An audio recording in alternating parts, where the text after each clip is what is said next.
Hola, buenos días. Bueno, gracias por venir a ya una nueva edición de nuestra presentación del IPOM, con por supuesto muchas noticias todos los días. Le decía recién a Elías, bueno, por lo menos este escenario quizás no es tan distinto a lo del IPOM, después de los anuncios de ayer, en vez de que se hubiese hecho la extinción de la civilización, ¿no es cierto? Que yo creo que estaríamos viendo otro mundo. Así que, bueno, bienvenido Elías. Como todos ustedes saben, es el economista jefe y divisional de política monetaria, a presentar el IPOM. Y por favor, adelante. Sí, tómate el jugo. Como siempre, primero, después de tu presentación, vamos a tener una ronda de preguntas. Esto entiendo que se graba, ¿cierto? Y queda en el canal de YouTube del banco. ¿Aló? ¿Se escucha? Bacán, ya. Bien. Bueno, gracias por la invitación. Y sí, pues qué buena, dentro de todo buenas noticias lo de ayer, podrían haber sido mucho peores. Voy a comenzar un poco enganchándome a lo que decía Pablo.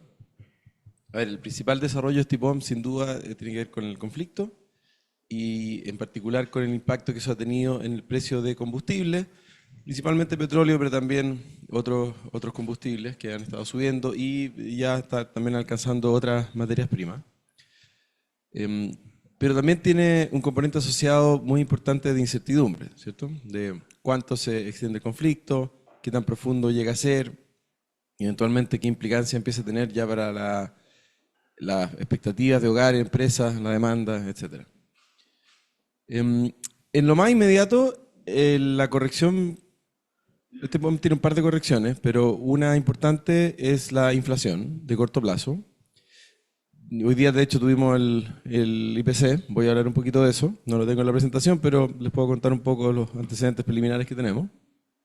Y esperamos que la inflación se va a acelerar de manera importante. De hecho, este mes ya fue 1% del IPC. Esperamos algo como en ese orden de magnitud para el próximo mes. Y de hecho un poco más. Y con eso la inflación básicamente pasa de estar en 2,4 a ser probablemente un poco más alto que 4%. Entonces es un rebote bien importante en la inflación, que está obviamente asociado principalmente a la canasta de volátiles en energía.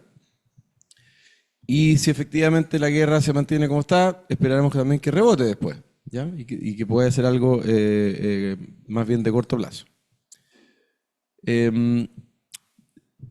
Otro elemento importante en este informe es que tenemos un recorte de gasto fiscal anunciado y en eso, bueno, y eso, dado nuestros protocolos usuales de incluir las medidas fiscales que tienen una alta probabilidad de ser empujadas, digamos, eso también tiene algún impacto en un menor crecimiento. Y cuando juntamos estos elementos, la situación global, la mayor incertidumbre asociada, el ajuste fiscal, tenemos una corrección de en torno a medio punto porcentual para el crecimiento esperado de 2026 y mantenemos los rangos de crecimiento para el 2027 y 2028. Finalmente les resumo en términos de mensaje de política monetaria, el Consejo del Banco Central está señalizando esencialmente cautela, ya es como wait and see, esperar un poco cómo se desarrolla este escenario antes de dar una señal más clara de para dónde van las decisiones de tasa futura. También es un comportamiento que vemos en muchos bancos centrales, ¿no? Pero concretamente en términos del corredor, lo que esto hace es que estas perspectivas quizás de un ajuste adicional a la baja que venía en el corto plazo, eso como que se desplaza un poco en el tiempo. Pero la verdad es que más que casarse con un escenario concreto de tasa, acá el mensaje importante es que la incertidumbre es bastante mayor de lo usual y estamos en modo espera a tener mayor claridad de las próximas decisiones. Déjenme entonces comenzar con el escenario internacional.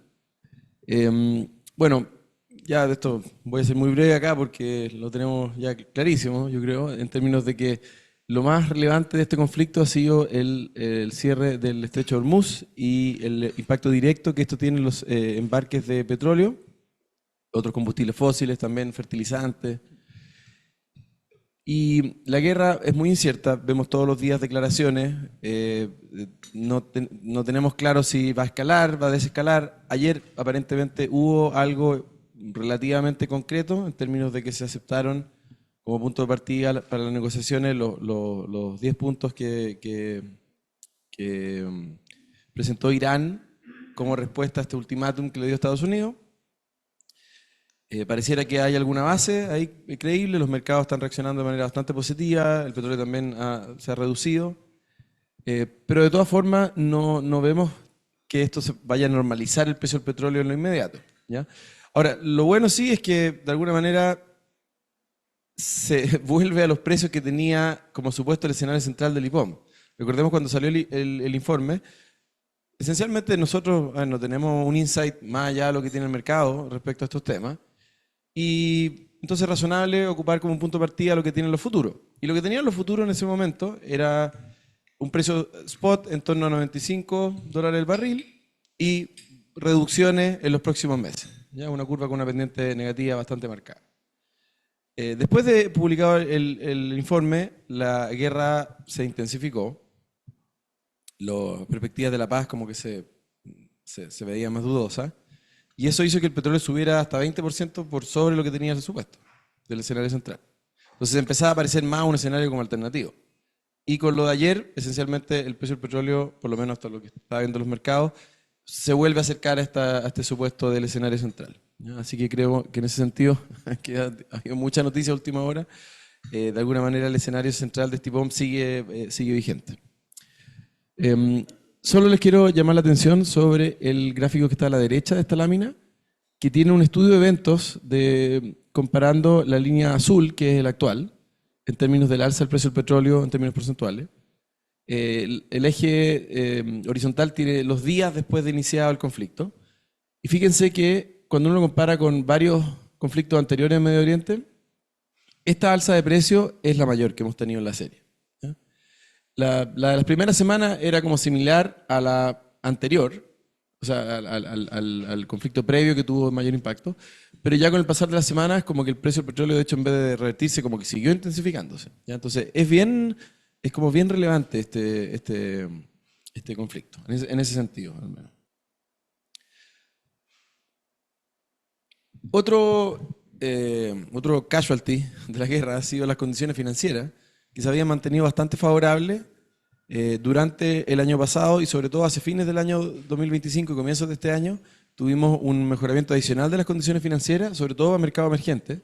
Habíamos visto apreciaciones relevantes de las monedas, bolsas que tenían desempeño muy positivo y tasas que estaban relativamente planas. Las tasas largas no habían cambiado mucho, pero en general las condiciones financieras marcaban un tono más positivo.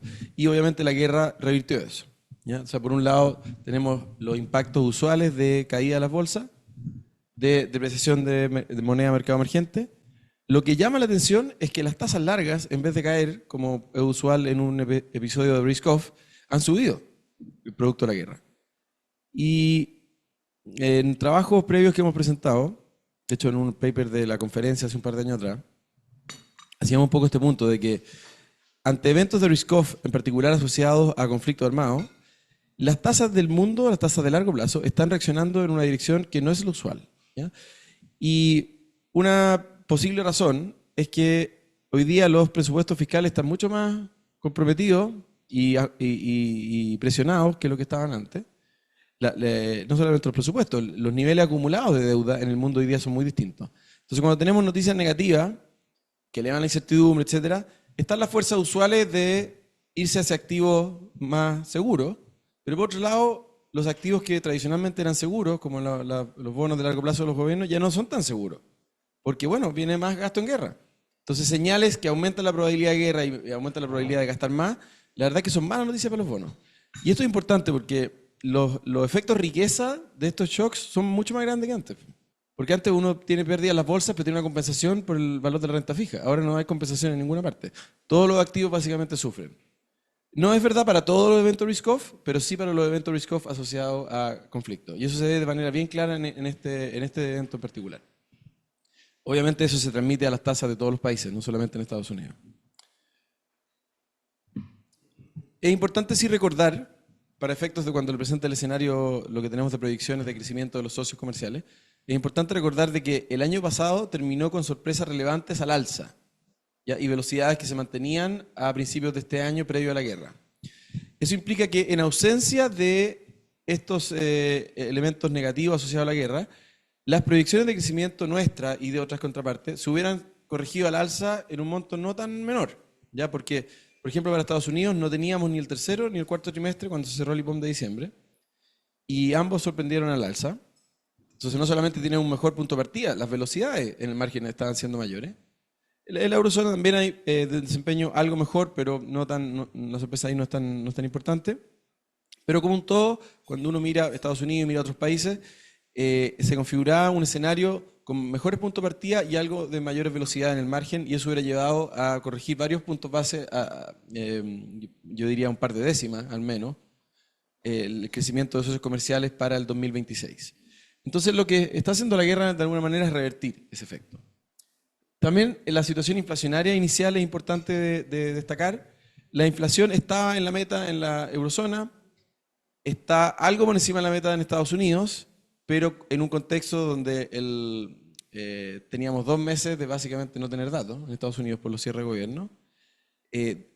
También en un contexto donde la velocidad de la inflación no es coherente con la meta del 2%. Ya está más cerca de 3, un poquito por arriba de 3, las velocidades mensuales. Y ya eso hace varios meses. Y por lo tanto, habían dudas respecto a la convergencia inflacionaria en Estados Unidos que ya estaban empezando a tener algunos efectos en modificar las expectativas de la Fed Fund Rate. Lo que el conflicto está haciendo es que, bueno, esto hasta las noticias de ayer, es que la guerra y la mayor presión inflacionaria, de corto plazo al menos, lo que han hecho es que en el margen han cambiado las expectativas de mercado respecto de la trayectoria de política monetaria de las principales economías. Y también para el caso de Chile. Pero en los principales países, en Estados Unidos, en la eurozona, los países que salen ahí en ese gráfico a la izquierda, fíjense que la línea, las barras celestes versus las de color azul oscuro, demuestran cómo era el cambio de la TM esperada previo a la guerra hacia mediados de este año. O sea, cuánto se esperaba que se bajara la tasa entre, por ejemplo, diciembre y junio del 2026. Y cómo cambió esa perspectiva una vez que comienza el conflicto. Y eso son las barras azules. Entonces, fíjense que se da vuelta el signo. O sea, de esperar baja, ahora se espera una mantención, una leve probabilidad de alza en Estados Unidos. Hay un vuelco bastante más marcado en el caso de la eurozona, que no se esperaban cambios en la TPM y ahora se esperan. En el caso también de donde está Reino Unido también hay un impacto bastante marcado. Y en el caso de la economía americana, que obviamente es el país más importante por los efectos desproporcionados que tiene en el mercado financiero internacional, también hemos visto una reversión. De esperar un par de bajas para este año, el mercado pasó a básicamente esperar ninguna. Hay que ver cómo se ajusta el mercado después de las noticias de ayer. Pero esto es importante porque nos está diciendo que los mercados sí evalúan que esto puede tener un impacto en reducir la demanda, pero esencialmente el pricing nos dice que en el corto plazo lo más relevante parece ser la presión inflacionaria y que eso en el margen va a llevar a una política monetaria menos expansiva. Les cuento un poco entonces, ya entrando al escenario de proyecciones. Esta es la curva de precios de petróleo que tenía asumido el IPOM. Fíjense que tiene un pic alrededor de 100 y después tiene bajas a lo largo de este año y el próximo. Igual se mantiene bastante por sobre los niveles de petróleo que teníamos antes de la guerra. O sea, en el fondo hay implícito una prima por riesgo que queda en el mercado del petróleo. La tabla de abajo al medio fue una que armamos ayer y que muestra cómo se había desviado el precio del petróleo respecto al supuesto del IPOM. Entonces fíjense que el IPOM de marzo, perdón, el IPOM de marzo, bien digo, para marzo tenía un precio de petróleo promedio de 96, el efectivo fue 97, o sea, casi igual. Pero para abril teníamos 100 y el efectivo fue, bueno, con los pocos días de abril, ¿ya? Era 124. Entonces no estaba pintando muy bien, eso 20% más, 25% más de lo que teníamos en el supuesto.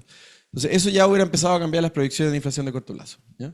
Entonces con esto que ocurrió ayer, de alguna manera, el escenario se acerca más a lo que tenía el IPOM. Probablemente igual vamos a tener, ya voy a hablar de esto, pero vamos a tener probablemente registros de inflación algo mayores en el corto plazo porque, bueno, igual tenemos un mes con mayores precios de petróleo, 20% más. Pero aparentemente, ya mirando hacia adelante, esto se empieza a parecer más al escenario central. También vale la pena destacar que el precio del cobre se ha mantenido quizás sorprendentemente resiliente a la guerra. Ha sufrido, se ha reducido desde que empezó el conflicto, pero sigue en niveles bastante elevados. Entonces acá opera una lógica similar a la que les mencioné respecto a las tasas, ¿ya? Y que antes el mercado del cobre era una historia que tenía un solo jugador, que era China. La demanda de China esencialmente dominaba el mercado del cobre. Hoy día hay otro fundamento. China sigue siendo muy importante, pero empieza a agarrar cada vez un rol más preponderante las perspectivas de mayor gasto militar y de acumulación de reservas estratégicas de algunos commodities importantes, incluido el cobre. Y eso en el margen ha mantenido el precio del cobre bastante resiliente a estos shocks, porque el fondo anticipa que van a haber más gasto en defensa y el cobre también juega un rol importante en ese tipo de gasto. El IPOM concretamente lo que hace es que sube el supuesto del precio del cobre, que había sorprendido bastante desde el IPOM de diciembre, y lo tenemos hoy día llegando en torno a $5 a fines de, perdón, a $5 libra, bien digo, a fines del año 2028. El IPOM hace mucho énfasis en que más que resaltar un escenario central, hay que pensar en escenarios alternativos, porque tenemos mucha incertidumbre, ¿ya? Entonces el escenario central tiene lo que les mostré recién, ¿ya? Uno puede pensar en la lógica económica o geopolítica, intuitivamente tiene una resolución al menos parcial del conflicto, ¿ya? Quizás como lo que estamos viendo hoy. Los escenarios alternativos tenían una profundización, como por ejemplo lo que estábamos viendo hasta ayer, ¿ya? Con precios del petróleo mayor, con una resiliencia desde el punto de vista de la capacidad de aguantar de Irán que quizá sorprendió, y eso hacía que el conflicto durara más y que las disrupciones duraran más y que el costo del petróleo y de otras materias primas se mantuviera más elevado por más tiempo. Ya les voy a contar un poco qué implican estos escenarios alternativos para efectos de las trayectorias de TPM, según lo que ha comunicado el Consejo. Para cerrar esta parte, les comento entonces que las proyecciones de socios comerciales para el año pasado, bueno, se elevaron, es la cifra efectiva, pasaron de 3% a 3,3%. Para este año y el próximo se mantienen muy similares, ¿ya? Y acá está la contraposición de efectos que yo le mencionaba. Un mejor punto de partida, las sorpresas que tuvimos del año pasado y la mayor velocidad que observábamos en el margen, que se contrapone con estos efectos negativos de la guerra y los mayores costos de la energía en la economía mundial. Y además de algunos efectos de incertidumbre que también harían menos dinámica la inversión y el gasto de hogares en el margen. Acá no hay un gran efecto del conflicto en la economía mundial, es más bien moderado, ¿ya? Y con eso terminamos al final con un crecimiento similar para este año. Pero no debe entenderse de esto de que la guerra no tiene impacto, ¿ya? Es más bien que está devolviendo o opera en el sentido contrario de las mejores noticias que habíamos tenido en el margen para la economía internacional. Este escenario también tiene obviamente más inflación para el mundo y los escenarios alternativos de mayor prolongación y profundidad de esta guerra tiene un poco más del doble de consecuencia inflacionaria y también el doble de impacto en el crecimiento de socios comerciales. Déjeme entonces pasar al escenario local. A ver, un mensaje importante de este informe, que quizás se hace algo menos visible por todo lo que estamos viendo en la situación externa, pero que es muy importante recalcar, es que este shock, afortunadamente, nos está pegando con la economía, yo diría, lo más cercana al equilibrio que hemos tenido en muchos años. Ciertamente desde que estoy yo a cargo de hacer estas proyecciones, nunca habíamos estado tan cerca del equilibrio. Así que es una buena situación de partida, porque por un lado, la brecha, nuestra estimación de brecha, que es una variable inobservable, pero hay métodos para aproximarla, está muy cercana a cero. La economía está creciendo en velocidades a tasas similares a su potencial. Ese potencial es algo mayor al tendencial, pero son elementos principalmente de corto plazo, de factores de oferta que lo hicieron mayor al potencial, al tendencial para el año 2025. Y por lo tanto la estimación de brecha está muy cercana a cero. La inflación, en términos de velocidades, también estaba muy cercana a la meta. La inflación headline estaba por debajo de la meta. La inflación subyacente estaba muy cercana a la meta, o sea, 30 puntos base por encima, pero muy cercana y convergiendo. Las expectativas de inflación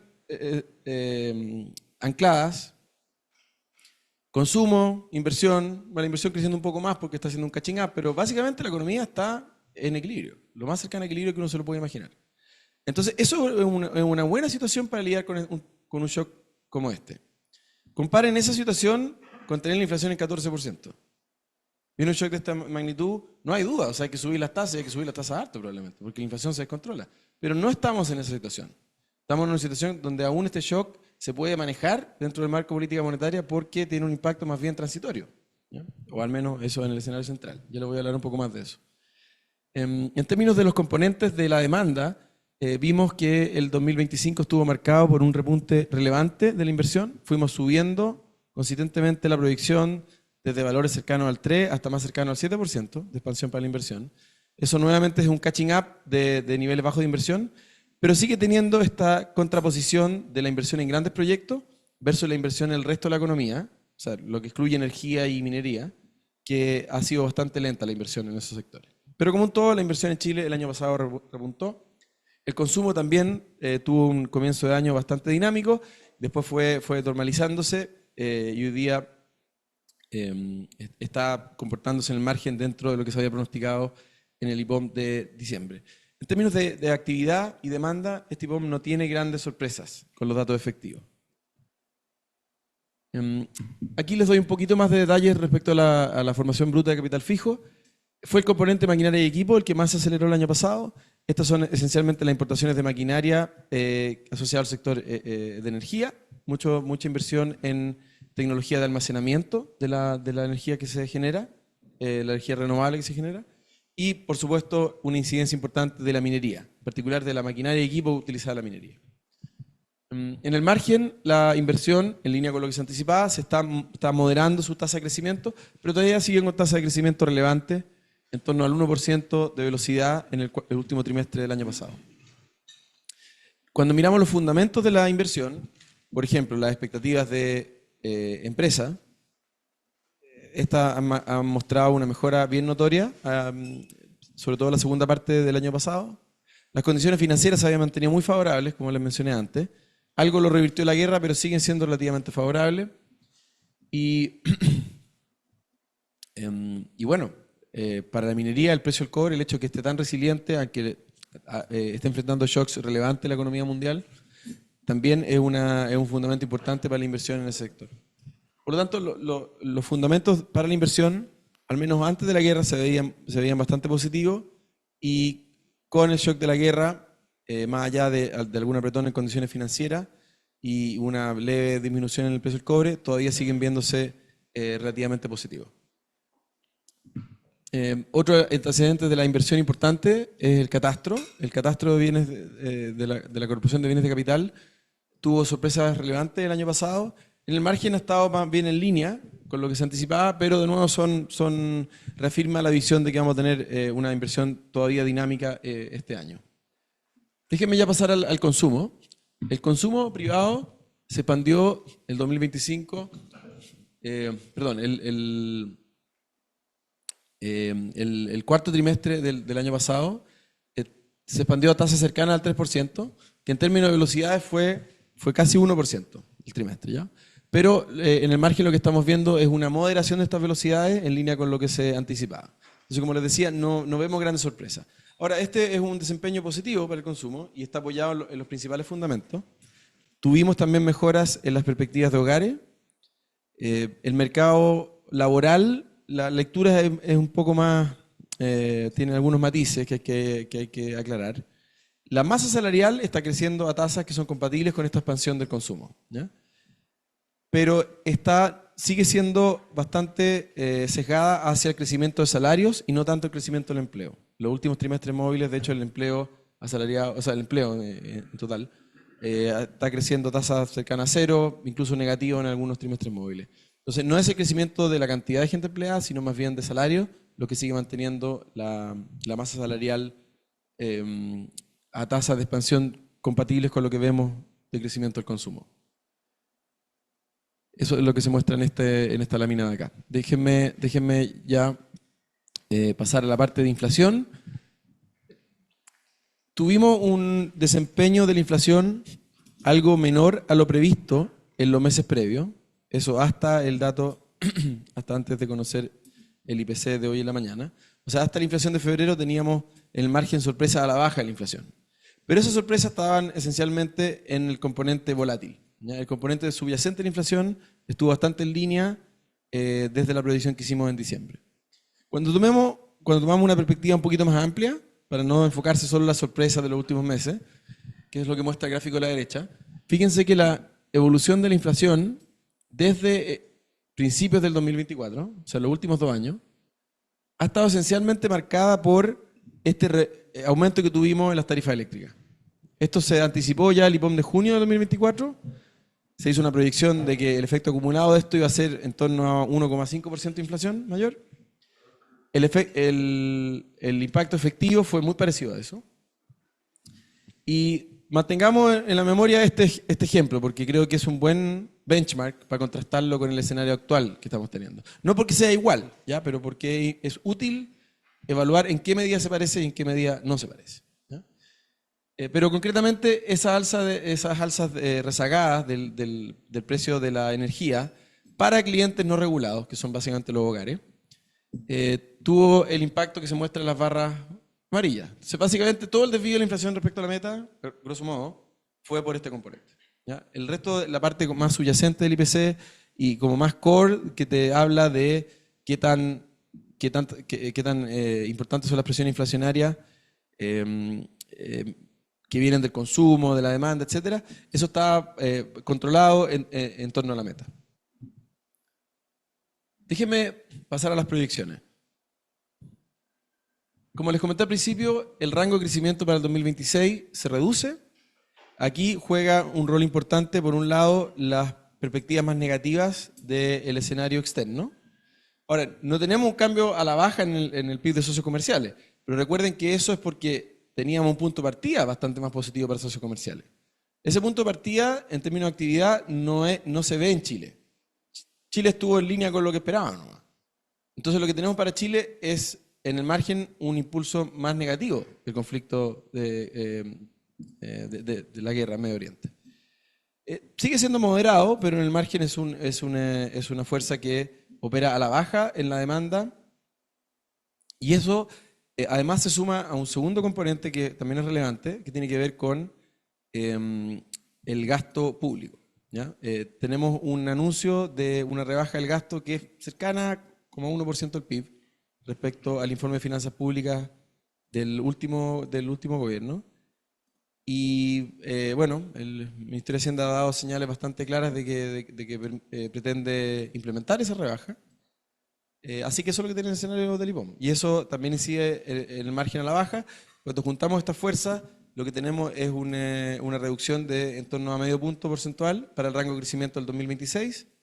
Y para el 2027-2028 seguimos esperando rangos de crecimiento en torno al tendencial de la economía. Entonces, nuevamente, un escenario donde la economía sigue cercana a su equilibrio, donde estos elementos transitorios que subieron el PIB del año pasado, esencialmente el agro, la pesca, ya desaparecen y tenemos crecimiento en torno al tendencial. Sí, déjenme aclarar de que implícito en estos supuestos, y en particular lo que les voy a mostrar ahora de inversión y de consumo, esperamos que el grueso del recorte del gasto esté en inversión pública y en consumo de gobierno. Cuando pasamos a las proyecciones de los principales componentes de la demanda, para el consumo esperamos ahora una expansión para este año de 2,2%, que es una revisión a la baja en el margen respecto a lo que esperábamos hasta el IPOM de diciembre. Nuevamente acá está incidiendo los impactos de la guerra, el impacto de los presupuestos de los hogares de tener mayores costos de energía y algo de incertidumbre por el escenario. Ese efecto de incertidumbre todavía es relativamente acotado, ya no está jugando un rol muy importante en las proyecciones. Para el 2027 y 2028 tenemos nuevamente expansión del consumo en torno al tendencial, crecimiento tendencial. Para la inversión, por otro lado, estamos pasando de esperar expansión en torno al 5% para este año, lo estamos recortando esencialmente en 1%. Estamos esperando ahora expansiones más cercanas al 4%. Sigue siendo un desempeño relativamente favorable para la inversión, sigue siendo un catching up la inversión, pero algo menos de lo que anticipábamos, porque sí creemos que en el caso de la inversión, el efecto de las condiciones financieras menos favorables y la mayor incertidumbre por el escenario externo, tiene un impacto en el margen. Además del impacto que esperamos en la inversión pública, que aparece acá en el componente de la inversión total. Para la inflación, esto es el cambio más relevante de la proyección. Esperamos, como les decía, un aumento de casi 150 puntos base respecto a lo que en los próximos 2 meses, o sea, ya materializado parte en este mes, en el IPC de marzo. Entonces, entre marzo y abril esperábamos un aumento de un poquito más de 150 puntos base para el IPC. ¿Ya? Y eso simplemente asociado al componente de energía. Entonces, hoy día en la mañana tuvimos el IPC de marzo y fue mayor a lo anticipado. Entonces, depende de qué mirara uno, pero las expectativas de la AAA estaban en 0,5, de la EOF creo que estaban en 0,8, en uno seguro estaban en 0,9 y terminó siendo más cercano al 1%. Estamos haciendo todavía el análisis preliminar, pero les puedo adelantar de que por lo menos para nosotros la sorpresa está concentrada en la parte más bien volátil, no necesariamente en petróleo, en lo que está asociado directamente a petróleo. ¿Ya? Hay que hacer ahí un diagnóstico más fino, no tengo todavía todos los antecedentes para comentarlo. Pero en lo grueso, este escenario donde teníamos un traspaso relevante de los precios de petróleo al IPC, ya lo estamos viendo en el dato de marzo, y bueno, todavía tenemos que esperar el dato de abril, que de nuevo probablemente va a ser en su conjunto, marzo y abril, probablemente va a ser mayor a lo anticipado en el IPOM, porque los precios efectivos fueron mayores. ¿Ya? Y eso de no mediar otra sorpresa. Recordemos que la parte volátil del componente del IPC había sorprendido a la baja en los meses previos. También puede que se reviertan algunas cosas y que eso añada la inflación, pero todavía es muy pronto para ver eso. Pero más allá de los números específicos, el comportamiento de la inflación es bien notorio. Tenemos esta alza de la inflación relevante de menos del 3% a sobre el 4%. Se mantiene en torno al 4% por lo que queda del año y después tiene bajas relativamente rápidas durante 2027. Entonces, intuitivamente, ¿qué es lo que tiene este escenario? A ver, hay dos fuerzas. Primero está las directas. ¿Ya? La canasta del IPC tiene componentes que son directamente afectados con cambio en el precio spot de la energía, ¿ya? Del componente de la energía. Y esos se deshacen eventualmente. Se deshacen en términos de la base de comparación. Y además que tenemos el supuesto de que los precios internacionales de la energía van cayendo. Entonces eso hace que la inflación en ese componente más directo vaya bajando a partir del mes de abril en adelante. ¿Ya? Pero después tenemos la transmisión al resto de la economía. Y acá es donde quiero volver a traer a colación el efecto o el shock que tuvimos de las tarifas eléctricas. ¿Ya? Porque el shock de las tarifas eléctricas es un caso de estudio bien interesante. Es un shock de oferta que le pega al componente directo de la electricidad en el IPC de los hogares, pero no tiene efectos indirectos, más allá de eso. Porque a las empresas no le subieron los costos de la electricidad. Las empresas eran clientes regulados. Entonces ya enfrentaban los precios de mercado. Entonces no hubo un cambio en el costo de la electricidad para las empresas. Entonces este es un buen caso de estudio porque, como se anticipó en el IPOM de junio del 2024, efectivamente el impacto en el IPC quedó aislado al impacto directo. Y no fue más allá de eso. No hubo efectos de segunda vuelta. ¿Ya? Y eso de alguna manera validó el hecho de que el banco no reaccionara de manera demasiado relevante en términos de posponer las rebajas de la TPM, porque era un shock de oferta que te subía la inflación de manera súper transitoria, súper controlada, y para eso el marco política monetaria dice, bueno, no hay que reaccionar a esto, se va a pasar solo, digamos. El episodio actual tiene algunas similitudes, si es que se da el escenario central. ¿Ya? Efectivamente, sería un shock relativamente transitorio, fuerte, pero transitorio de los precios de la electricidad, movidos por el componente de combustibles fósiles, pero no es idéntico, ¿ya? Porque ahora sí tenemos los mecanismos indirectos, porque las empresas también están afectadas a este mayor costo de transporte, por ejemplo. O el mayor costo de prender los hornos para calentar el pan, o para hacer el pan en la mañana. ¿Ya? O sea, todo eso entra en todos los procesos productivos de la economía y eso es distinto al efecto de las tarifas eléctricas. Y por lo tanto, hay un efecto de segunda vuelta que está operando en el background. Ese es más difícil de anticipar, porque eso depende de un comportamiento endógeno de las empresas. Pueden ajustar los precios de manera rápida, pueden demorarse. Eso hay que hacer supuestos de eso.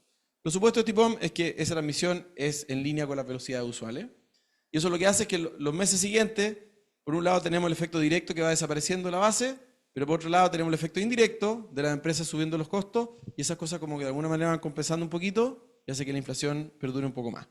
Pero si uno mira la figura, igual lo que sigue llamando la atención, o lo que es el mensaje de la figura, es que la alza de la inflación también va a desaparecer en términos de la inflación anual, la variación anual del IPC, hacia mediados del 2027, de hecho un poquito antes del mediados del 2027.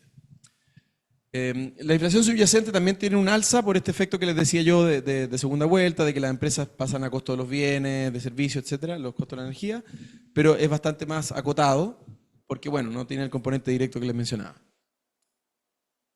Y Pablo, voy a terminar con esta lámina que es el corredor de TPM. Pablo fue muy instrumental, de hecho, en diseñar este corredor. Recuerdo esos años.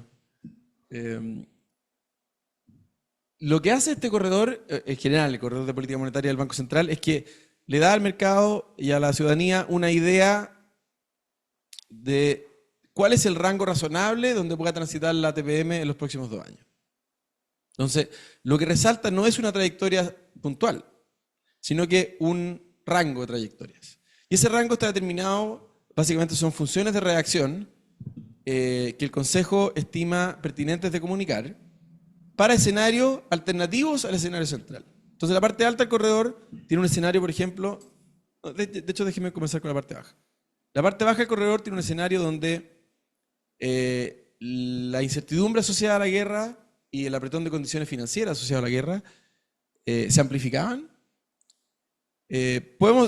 Seguimos teniendo mayores presiones de costo, pero dejan de ser tan dominantes en el escenario y empezamos a tener más dominancia de las malas perspectivas de inversión y de gasto de los hogares, ¿ya? Y eso arrastra de manera más significativa a la baja el crecimiento de socios comerciales, arrastra también a la baja la demanda por productos chilenos, las expectativas de hogares y empresas en Chile, y eso termina por reducir el crecimiento y la demanda en Chile, y eso eventualmente requiere una política monetaria más expansiva en el margen, no más contractiva, ¿ya? Pese a que tengamos mayor inflación en el corto plazo. Pero, por supuesto que puede ser un escenario distinto. Puede que la economía internacional y la economía chilena, en términos de la actividad y la demanda, se muestre resiliente y que, por lo tanto, si el conflicto dura, o incluso si se intensifica, pero no tiene un gran impacto en la demanda, lo que va a predominar son las mayores presiones inflacionarias. Puede que el mercado, de hecho, haya estado haciendo un pricing más parecido a eso. Sobre todo para los otros bancos centrales. O sea, de hecho, los ajustes de las TPM esperadas han sido al alza, no a la baja. No distinto de los mensajes de los bancos centrales. Los bancos centrales han dicho, vamos a esperar. Pero el mercado ha dicho, sí, van a esperar, pero probablemente van a subir. O van a bajar más lento. Ese ha sido el veredicto del mercado. Entonces, probablemente el mercado yo creo que tiene algo más en mente como en esa línea. Como que la economía mundial ha sido súper resiliente a todos los shocks que le han tirado los últimos años. Y probablemente va a ser resiliente a por lo tanto va a predominar la preocupación por la inflación y los bancos centrales van a tener que tener una política monetaria más contractiva. Entonces, el IPOM tiene un escenario como ese, y es la parte de arriba del corredor. También esa parte de arriba se puede justificar por una dinámica de formación de precios menos favorable, ¿ya? Por ejemplo, si el hecho de que el IPC sube tan rápido empieza a contagiarse, empieza a modificar cómo se forman las expectativas de inflación de hogares y empresas, y también el comportamiento de fijación de precios efectivo. O sea, si las empresas empiezan a pasar esto de manera más rápida, y eso agarra una dinámica como de profecía autocumplida, donde uno espera mayor inflación, se manifiesta mayor inflación y por lo tanto sube más y más los precios, podríamos tener efectos de segunda vuelta más pronunciados.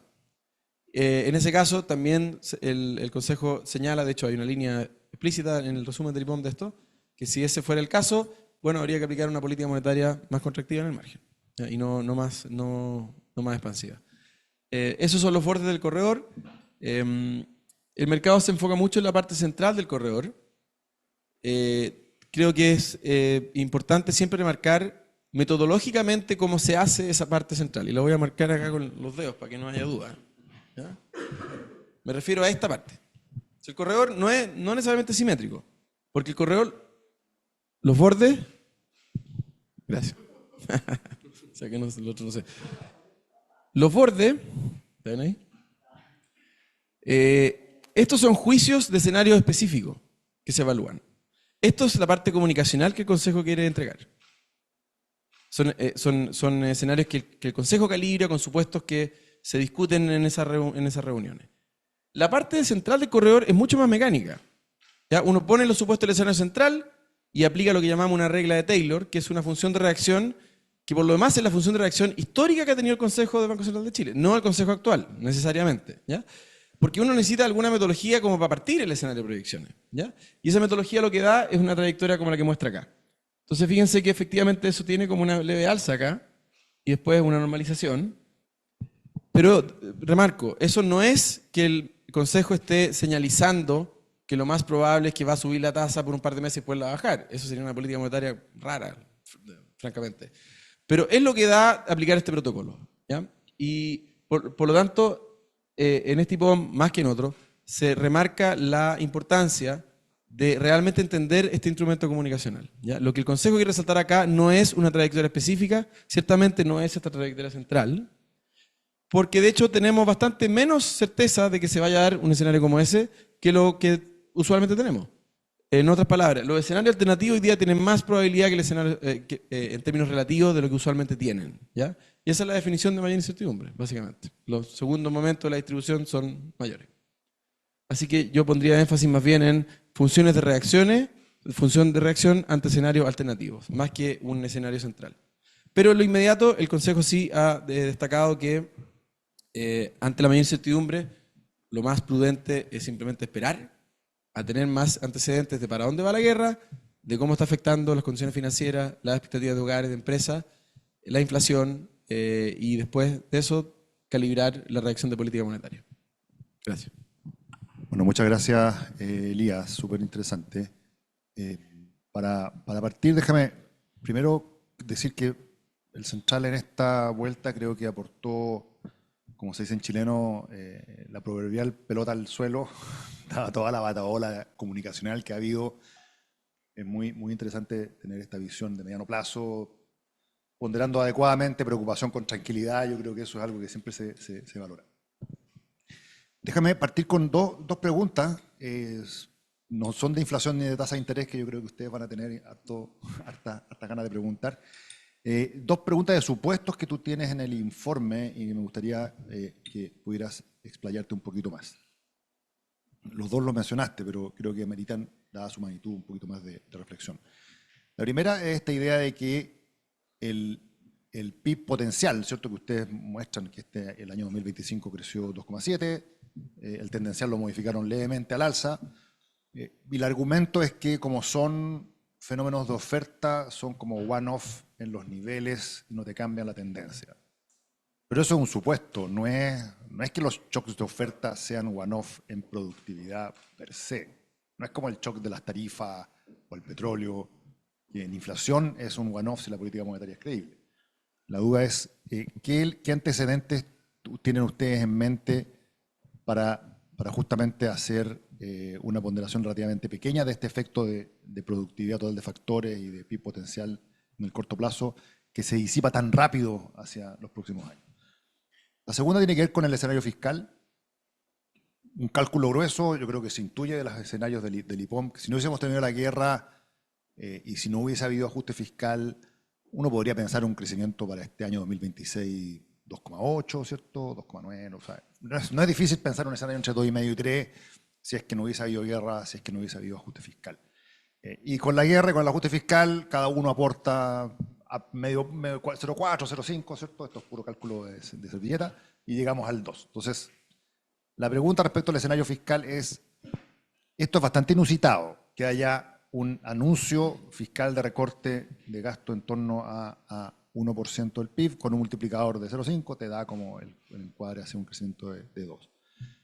Pero ¿qué evidencia tenemos de que, más allá de la voluntad expresada por las autoridades, que yo creo que es indudable, de que esto en la práctica sea materializable sin cambiar legislación? Entonces, ¿cómo es el diagnóstico que ustedes tienen respecto a esa factibilidad en lo concreto? Más allá de que, por supuesto, los ministerios todos se quejan, nadie quiere bajar gasto, pero más allá de eso, ¿cuál es la factibilidad concreta? La evidencia aparentemente no hemos visto esto en otras ocasiones. Entonces, a mí me sorprendió lo jugado que es el central en decir esto efectivamente va a ocurrir y por lo tanto lo estamos poniendo en el escenario. Y por supuesto, ¿qué pasaría si eso no se da? ¿No? Se cambia un poquito materialmente, ¿cierto?, el escenario macro. O sea, partiendo por eso y después podemos abrir para el público. Muchas gracias, súper buenas las preguntas. No esperaba nada menos del maestro García. Primero, el juicio de PIB potencial / PIB tendencial productividad. Déjame responder esto de dos maneras. Primero, cuando miramos, y el IPOM tiene un recuadro de esto explícito, cuando miramos el performance de distintos sectores, uno puede comparar el crecimiento de lo que llamamos los sectores de oferta, o sea, entiéndase pesca, EGA, agro. Yo, quizás otra manera de decirlo, son sectores que dependen de los recursos naturales, que dependen de los servicios ecosistémicos, si quieren, ¿ya? Y eso tienen un crecimiento promedio. Cuando uno compara cuánto crecieron en el año 2025, y de hecho el 2024 también crecieron por sobre el promedio, lo compara con los promedios, calcula la diferencia y ve la incidencia de eso en el PIB, ese cálculo servilleta te lleva el crecimiento, básicamente te explica todo el delta del crecimiento potencial que tuvimos, que como dice Pablo estaba creciendo en torno al 2,7, cuando el tendencial es más cercano al 2. Entonces gran parte de esos 70 puntos base se explica por ese mejor desempeño de los sectores de oferta. Entonces como una cosa mecánica de servilleta, simplemente de sector bien específico, te explica gran parte de eso.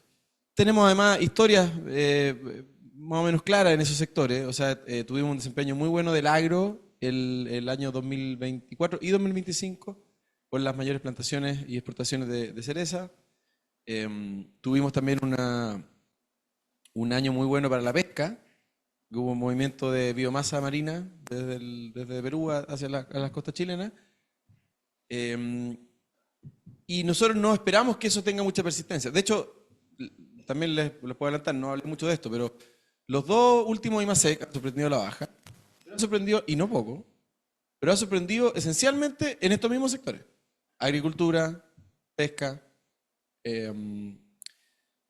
Y también, obviamente, hay una componente de otros sectores que encadenan con eso, ¿cierto? O sea, comercio mayorista, por ejemplo. Transporte.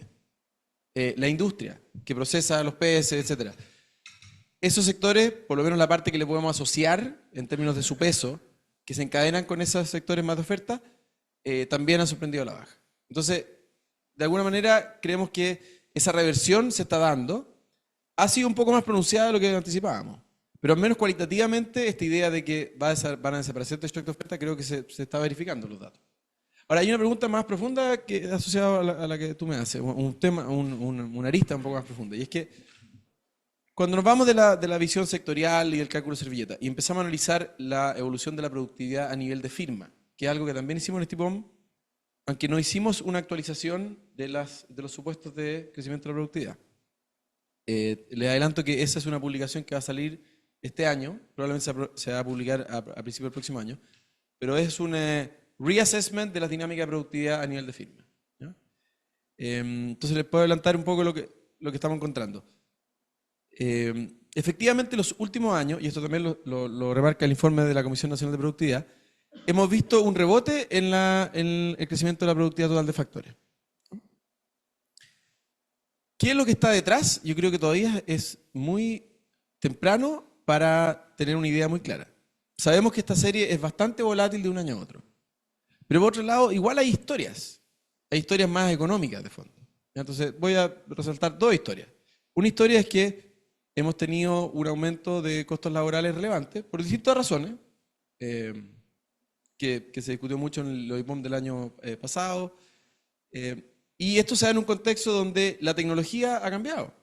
Y las empresas están enfrentadas a una decisión de invertir en tecnología o sea, de manera más rápida o de hacerlo más gradual. Probablemente estas cosas se juntan y esto ha hecho que las empresas inviertan en esta tecnología de manera más rápida.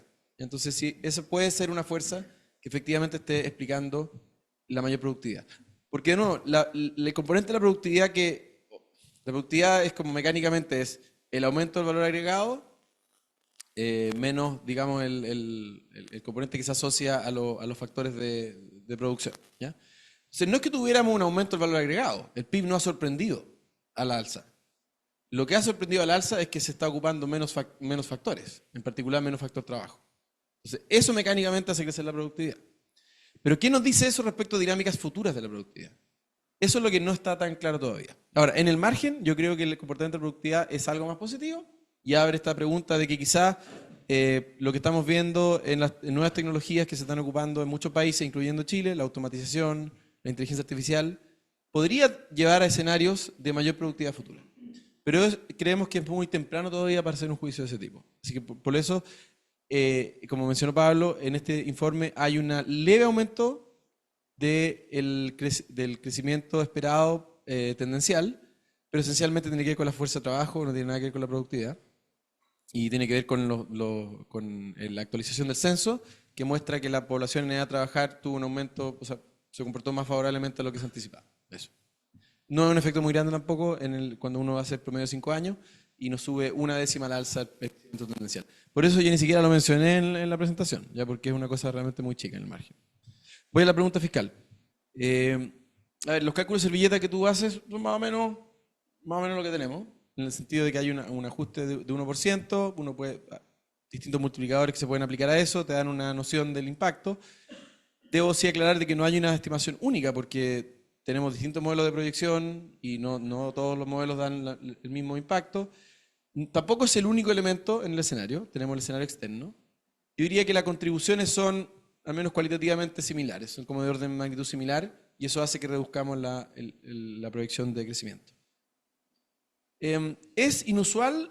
Sí, es verdad que de un IPOM a otro generalmente no hacemos, las cuentas fiscales en general no sorprenden tanto, porque no cambian tan drásticamente las perspectivas de gasto de un IPOM a otro, o sea, de un trimestre a otro. ¿Ya? Pueden verse, no sé, en periodos de 1 año, 2 años, pero una cosa más gradual, pero esto fue más rápido. Los protocolos que tiene el banco que sigue el consejo, para este caso, son que cuando hay medidas que son anuncios, pero que requieren de un trámite legislativo, por ejemplo, una reforma tributaria, que de hecho el gobierno también está discutiendo reforma tributaria, ese componente no está incorporado en este IPOM, porque las rebajas de impuestos que se han anunciado, pues esas sí tienen que ir al Congreso, tienen que aprobarse, van a salir proyectos alternativos. Entonces uno primero no sabe cuál es el proyecto que finalmente se va a aprobar, no sabe cuándo se va a aprobar, no sabe si va a terminar aprobándose algo. Entonces, por eso que el protocolo usual es que cuando se requieren medidas legislativas, el Consejo más bien espera a tener más claridad de eso y ahí lo incorporan en el escenario. Esto es un poco distinto porque el gasto anunciado no requiere de medidas legislativas. ¿Ya? No quiere decir que no pueda ocurrir nada en el Senado, en la Cámara, que afecte el proceso. Pero al menos directamente esto es como un memo interno que manda el gerente general y dice, vamos a rebajar los gastos y no hay que pedirle permiso a nadie, o sea, podemos hacerlo. Ahora, no es fácil hacerlo. ¿Ya? Entonces, ahí es donde uno tiene que tener un juicio.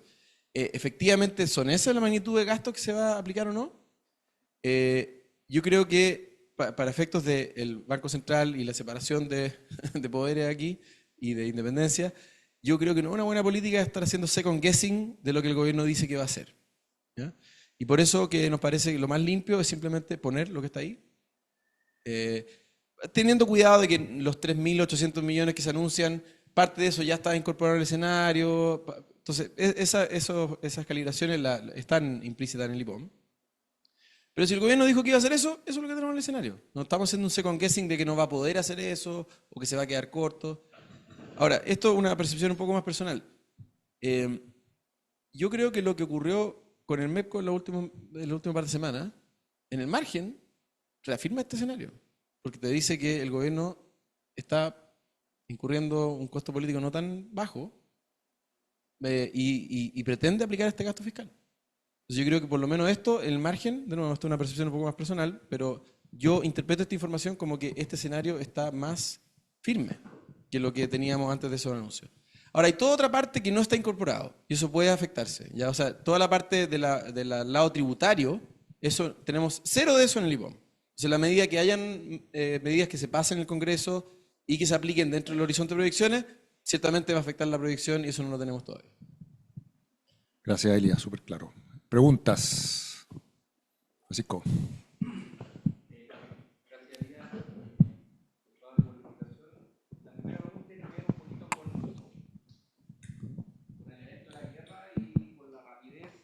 evolución de las expectativas y los cambios de precio de mercado.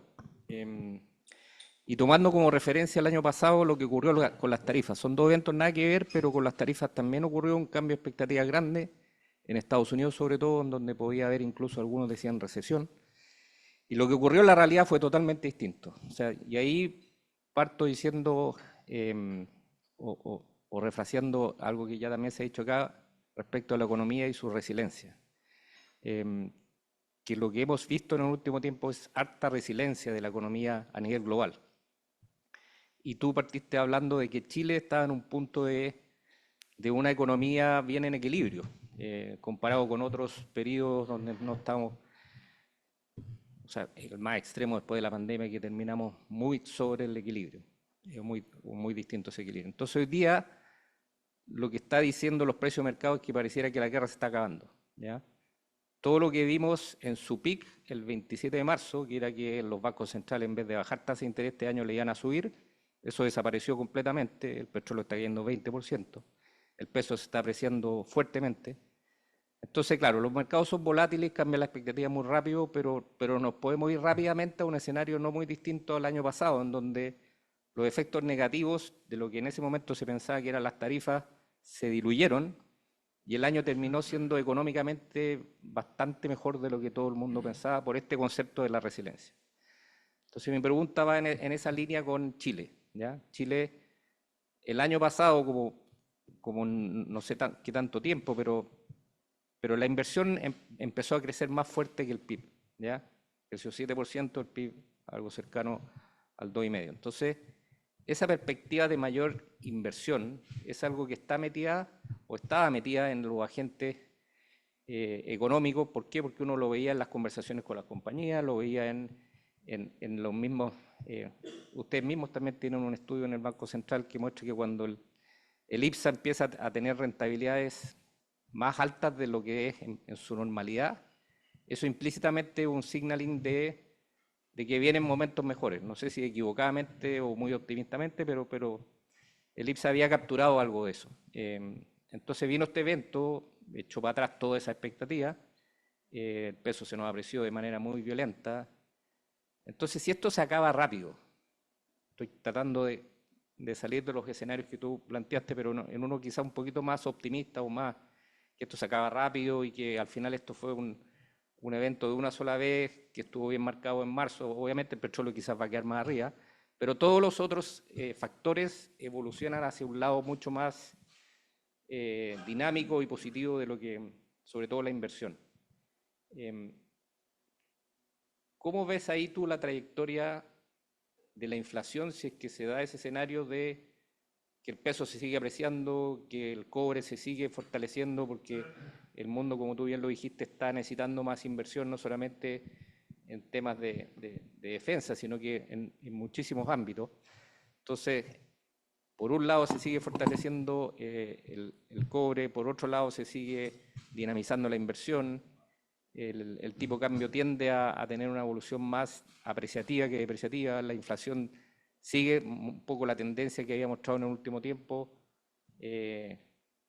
Entonces, en ese escenario se ven opciones de que, dado que este gobierno va a ser fiscalmente restrictivo, y es un estímulo que diría en contra de la economía, de que el Banco Central sea un poquito más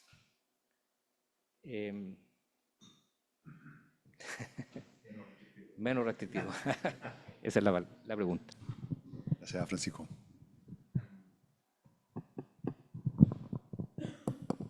Tiene como varias partes la pregunta. Primero, respecto de la economía mundial. Tú dijiste, los mercados han estado volátiles. Yo haría la precisión de que la reacción de los mercados a las noticias, de hecho, me da la impresión de que han sido menores a lo usual. Lo que pasa es que las noticias son muy volátiles. Los fundamentos son extremadamente volátiles. O sea, cuando el presidente de la nación más importante dice que va a acabar con una civilización, con los persas, o sea, que llegan un rato, los persas, uno dice, wow, los fundamentos se están moviendo en esta economía mundial. Entonces, dado eso, a mí lo que me sorprende es que los mercados financieros no se muevan más. Que en fondo, ¿cuánto ha perdido hasta ayer? ¿Cuánto había perdido el S&P acumulado? No sé, 6%. No era mucho más. 6-7%. No 20%, que es lo que yo hubiera esperado hasta, morían 3 años atrás, 4 años atrás, antes que tuviéramos efectivamente esta economía resiliente, uno hubiera esperado impactos más grandes. Y yo de hecho diría que los mercados están sorprendentemente como que tienden a configurar el mejor escenario posible y siempre la reacción a la baja está acotada y reaccionan al alza de manera importante cuando hay noticias buenas. Entonces, esa es la primera como aclaración que quería. Ahora, quizás eso también nos dice algo de la resiliencia de la economía. Quizás estábamos acostumbrados a una economía donde cuando pasaban cosas malas tenían un impacto que viene calibrado por eventos anteriores, por crisis anteriores. Cuando tuvimos la guerra comercial se anticipaba un impacto negativo en la economía mundial que era relevante. No era una recesión mundial, pero iba a quitar varios puntos de crecimiento. Al final la economía mundial sorprendió al alza durante todo el año. A nosotros, al Fondo Monetario, al Consensus Forecast, a todo el mundo. No porque la guerra comercial no haya tenido los efectos que se anticipaban, sino que porque pasaron otras cosas. O sea, eso, sí, efectivamente era una fuerza. Pero a medida que pasaba el año, ya la cosa de la guerra comercial no era el principal punto de discusión. Era más bien qué dinámico que está la inversión en la inteligencia artificial. Era el hecho de que la inversión más grande en fierros que está haciendo Meta es del porte de Manhattan. O sea, son proyectos gigantescos que empiezan a contribuir cada vez más a las sorpresas que vimos del PIB. O sea, hoy día casi la mitad de la sorpresa que vemos en el PIB, cuando uno lo descompone en términos de componentes, está asociada a la inversión en data centers en Estados Unidos. También tenemos resiliencia en otros lugares que algo tienen que ver con los sectores tecnológicos, pero están más, yo diría, principalmente asociados a los mayores gastos en defensa, en particular en Europa. Entonces, que era el socio de la OTAN que no se ponía con tanto, digamos, y ahora se está poniendo. Entonces, los planes de gasto y los gastos efectivos en defensa en Europa también han ido fortaleciendo y dándole resiliencia al crecimiento.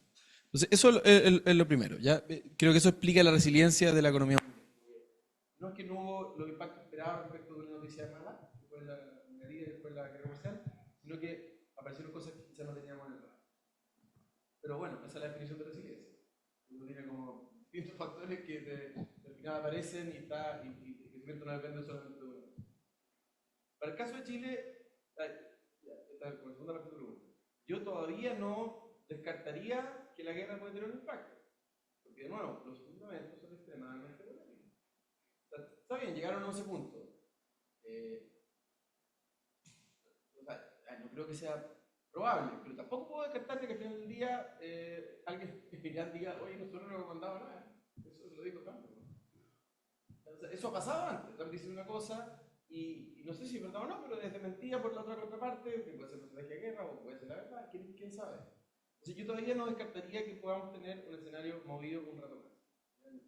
En un paper que publicamos hace un par de años, de la primera guerra comercial, del primer término de Trump, era de un estudio de eventos, entonces tenía una tablita que listábamos los eventos. Y teníamos como, creo que eran 36 eventos. Cada evento era un anuncio. Entonces, claro, el primer anuncio lo veían los mercados, porque viene una guerra comercial mucho más chica que la del año pasado. Pero era nueva, entonces movía los mercados un montón. Y después de 36 anuncios, bueno, los movimientos eran menores, pero igual seguía moviendo los mercados. Entonces, más o menos cada 2 semanas tenían un anuncio importante. Por un lado, para el otro, por un lado, para el otro. Se juntaban en Chile, quisieron juntar en Argentina, con los chinos a conversar, se juntaron, buenas noticias, los mercados suben. Una semana después dicen, no, esta cuestión no sirve para nada, este arreglo, vamos a subirle 20% de tarifas a los chinos. Entonces, yo creo que esa tónica, ojalá genuinamente que lo que vimos ayer sea efectivamente el comienzo de una paz y que los mercados y los movimientos de acá para adelante sean acotados, porque los fundamentos no cambian mucho más. Pero la probabilidad de que tengamos nuevas novedades en fundamentos, no creo que sea tan baja. Entonces yo todavía no daría por sentado ese escenario como que todo se va a revertir. Pero puede que sea así, ojalá sea así. Y si es así, efectivamente estas nubes del escenario externo van a ir desapareciendo, se va a revertir el shock del petróleo más bien temprano que tarde. Entonces, concretamente vamos a tener un par de IPC negativos, o sea, en los próximos meses tendríamos. Si el precio del petróleo, no digo que vuelva a lo que teníamos antes, pero que baje un 20% adicional, algo de ese orden. Y podríamos tener un mayor impulso de crecimiento. Ahora, igual es importante aclarar de que la velocidad que venía trayendo esta economía cuando descontamos los factores de oferta no era mucho mayor al tendencial. ¿Ya? Entonces, este mayor crecimiento, esta sorpresa al alza que tuvimos, en realidad es una historia del resto del mundo, no es una historia de Chile. En Chile sí hubo mejoras en los fundamentos. Las expectativas han mejorado, las condiciones financieras han mejorado, la bolsa mejoró de manera bien relevante. Entonces, en términos de los fundamentos, uno quizás sí podría prever que, en ausencia de la guerra, la economía se podría haber expandido. Podríamos haber tenido incluso un aumento de la proyección de crecimiento. ¿Ya? Me engancho de eso para hablar un poquito de la inversión. La inversión, es difícil hablar de la inversión como un agregado en Chile. ¿Ya? Saquemos la inversión pública para no enredarnos y tomemos solamente los componentes de la inversión separando lo que son grandes proyectos, que es minería y energía esencialmente, del resto de los proyectos de inversión de la economía. Ya lo que invierte industria, lo que invierte transporte, comercio, servicios, etc. Si tú haces esa serie que se puede hacer con microdatos y se puede ir para atrás y se puede de hecho ver casi en tiempo real, la inversión está en los mismos niveles hace 5 años. O sea, la tasa de crecimiento acumulada de la inversión en los sectores resto es 0. Y la inversión en minería y energía básicamente se ha duplicado. O ha crecido, no sé, 80% en esos 6 años, en niveles. Entonces, es muy difícil hablar de la inversión en Chile si uno no habla de esa dicotomía. ¿Ya? Porque eso quiere decir que cuando analizamos los fundamentos tenemos que también tomar en cuenta esa dicotomía. Entonces, analicemos los fundamentos por separado. El cobre, o sea, la misión es invertir todo lo posible y puede bajar 20% el cobre. Igual va a ser buen negocio invertir. Entonces, como que el precio ya superó cualquier benchmark razonable que hace rentable un proyecto de inversión. Entonces, la traba realmente no es el precio del cobre. Si el precio del cobre sube o baja 10% del margen, no creo que mueva la aguja de la inversión. Lo que va a mover la aguja de la inversión en ese sector tiene que ver con la tramitación de proyectos, de permisos, qué tan rápido se pueden hacer físicamente los proyectos. No es que cambie la intención de hacer proyectos, porque los precios son suficientemente elevados para que se quieran hacer todos los proyectos que se puedan hacer. ¿No? Quizás estoy exagerando un poco, pero cualitativamente creo que ese mensaje es bueno tomarlo en cuenta. El resto de la economía, la historia es distinta. Ya tenemos una economía que está golpeada por el sector inmobiliario, no solamente en Chile, ya, pero eso tiene mucho que ver con las tasas largas que hablaba anteriormente. Yo no veo que tengamos un escenario donde las tasas largas caigan mucho. ¿Ya? O sea, esa es una constante. Le ha pasado un montón de cosas a esta economía en los últimos 4 años, pero las tasas largas se han quedado en niveles elevados. Entonces, por ese lado no creo que haya muchas modificaciones. Puede caer 30 puntos base la tasa larga, pero más que eso no veo que haya mucho margen de movimiento. Entonces va a tener que ver con otras condiciones financieras, si el costo de capital baja porque la bolsa está más interesante. De nuevo, hay temas administrativos en la aprobación de permisos. El año pasado se aprobó una serie de cambios en las modificaciones de cómo se tramitan los proyectos de inversión. Por ejemplo, ahora no todas las etapas no son secuenciales, se pueden hacer en paralelo. Hay varios cambios que se mencionaron. Hay un escenario donde eso impulsa más la inversión. Podría darse. Podría darse que efectivamente esos cambios tengan dientes y que efectivamente se aceleren los proyectos de inversión. Y si eso es acompañado por condiciones financieras que mejoran, porque las dudas de la guerra se moderan, digamos, entonces sí podríamos tener un dinamismo mayor en la economía, sin duda. Gracias. Andrés. Gracias, Pablo Elías. 2 preguntas. Una respecto al PIB tendencial. Bueno, hemos tenido este aumento de productividad que comentaba Pablo. Pensando en las proyecciones de ustedes, ¿están incorporando algo o no sobre los potenciales efectos de la inteligencia artificial? O sea, ¿podríamos decir esto es como un piso o ya hay alguna simulación respecto a eso?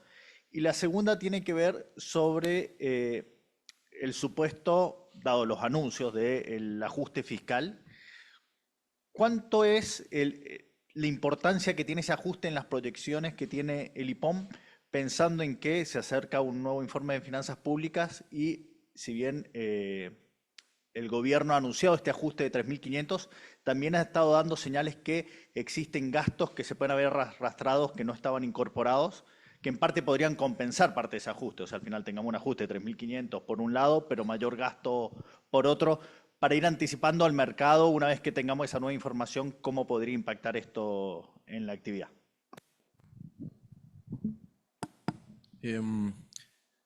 Bueno, A ver, nuevamente el tema fiscal, déjame reiterar lo que mencioné antes. Tenemos dos elementos que están jugando que operan en la dirección de bajar la perspectiva de crecimiento este año. Entonces, el primero es el escenario internacional y lo segundo es este gasto fiscal, o sea, esta perspectiva de menor gasto fiscal. Depende exactamente con qué modelo uno lo haga, pero tienen una incidencia, yo diría que es como comparable, ¿ya? En reducir el rango de crecimiento en torno a 50 puntos base. Puede que pasen otras cosas en términos fiscales, puede que sea difícil reducir esos 3.500 o 3.800 millones de dólares, puede que se reduzcan, pero que aparezcan gastos que no estaban contemplados.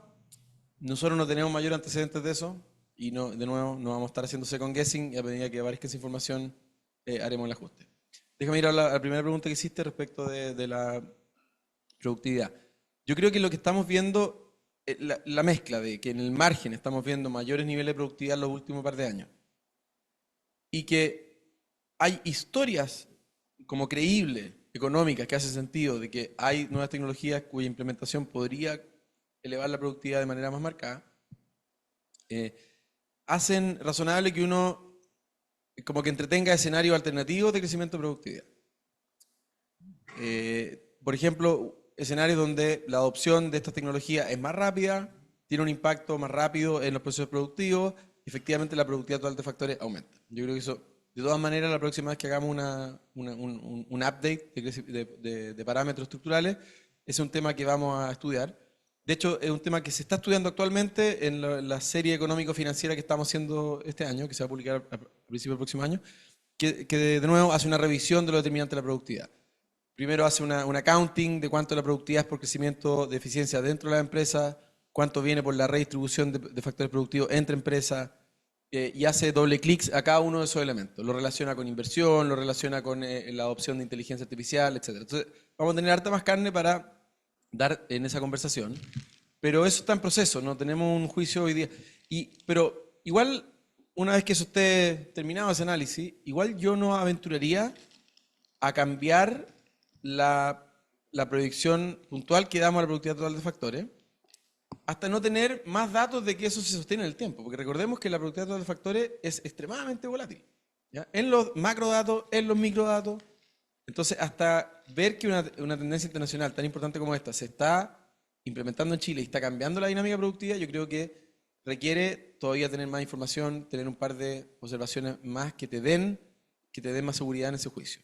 Pero sin duda que tiene que ser al menos un escenario alternativo de crecimiento de productividad de factores. Gracias. ¿Una otra pregunta? Sí, Rodrigo. Bueno, muchas gracias por la presentación. Una duda de energía.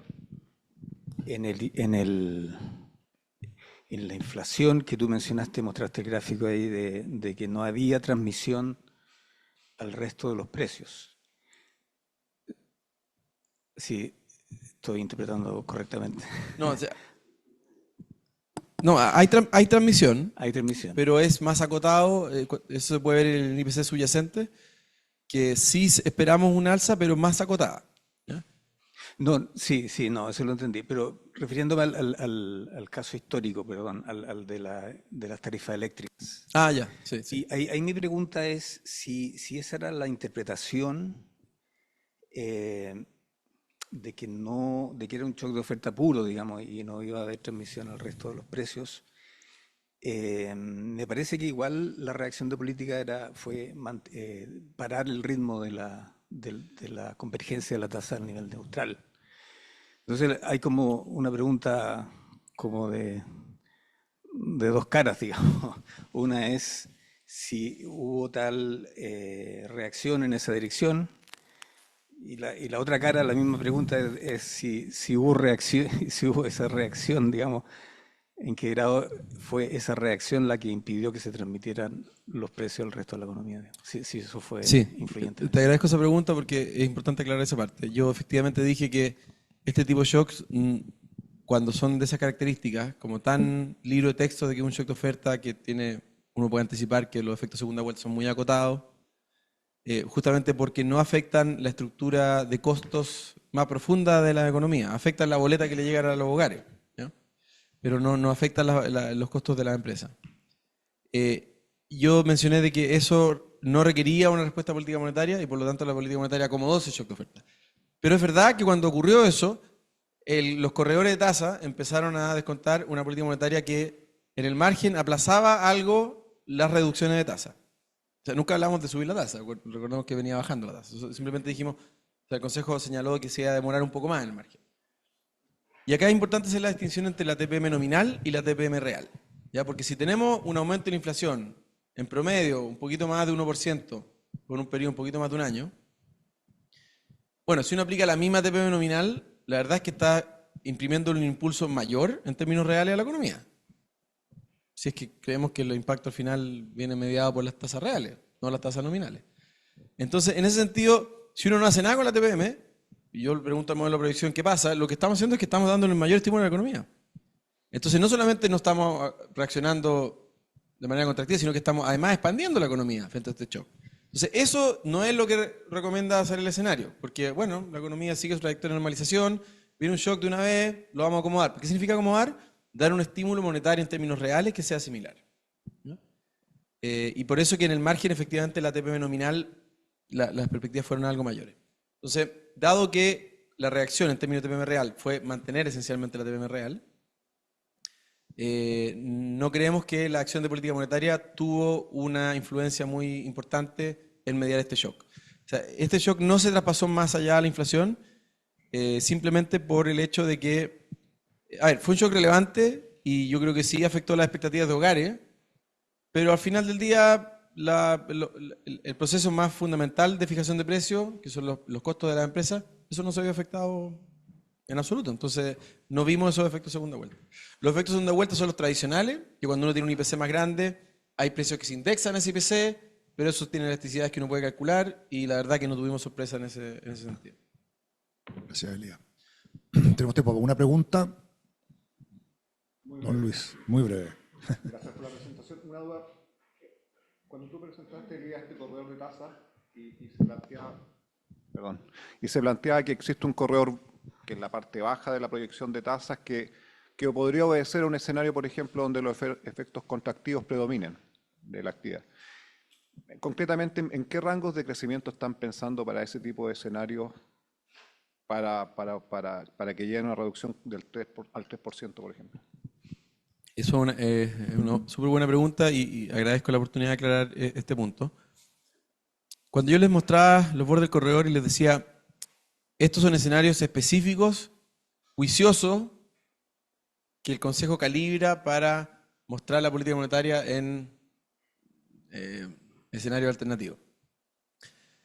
De alguna manera hay que ponerle un borde a la arbitrariedad, ¿ya? Sobre todo en las magnitudes que uno está disfrutando de esos ejercicios.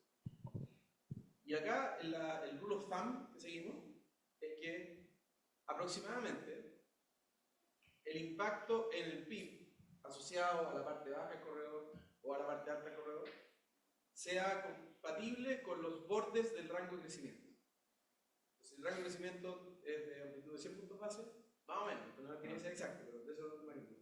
Más o menos en la parte baja del corredor se trata de disciplinar para que el impacto no sea mucho más allá de 50 puntos base. Sería raro tener un borde debajo del corredor donde el impacto de la economía nacional de que crece 1%. Podría pasar, no digo que no es que esté escrito en piedra ni nada, pero uno trata de disciplinar el ejercicio para que más o menos los bordes del corredor sean compatibles en términos de implicancia de crecimiento con los bordes de la proyección. Que además, es una idea, salió del viento, consulto, pero